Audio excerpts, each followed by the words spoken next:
తెలంగాణ ఏర్పాటు అనేటువంటిదే self respect. Telangana పోరాటమే ఆత్మగౌరవం. అటువంటి తెలంగాణ సకల జనులు పోరాటి సాధించుకున్న తర్వాత మరి తెలంగాణ ప్రజలపైననే, తెలంగాణ రాజకీయ నాయకులపైననే, తెలంగాణ అధికారులపైననే వారి కుటుంబ సభ్యులను సైతం వదలకుండా ఫోన్ ట్యాపింగ్ చేయడం అనేటువంటిది అతి నీచమైన నేరం. అందుకు సంబంధించిన విచారణలో భాగంగా పిలిస్తే దాన్ని రాద్ధాంతం చేస్తూ హింసాయుతమైనటువంటి పిలుపులను ఇస్తూ మరి రాజకీయపరమైన లబ్ధి పొందే ప్రయత్నం చేస్తూ ఉన్నారు.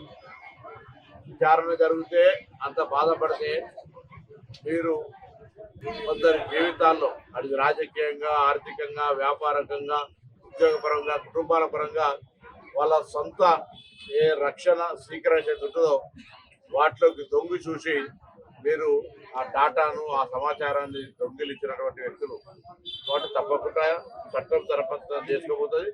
ఇలా కక్ష సాధింపు చర్య కానీ కుట్రపూరితం కానీ ఏమీ లేవు. ఈరోజు వాటిని ఎదుర్కొని మీరు తప్పు చేయనట్టయితే తెలంగాణ ప్రజలకు మీరు తప్పు చేయాలని నిరూపించుకునే అవకాశం. విచారణ శిక్ష కాదు, విచారణ జరుగుతుంది.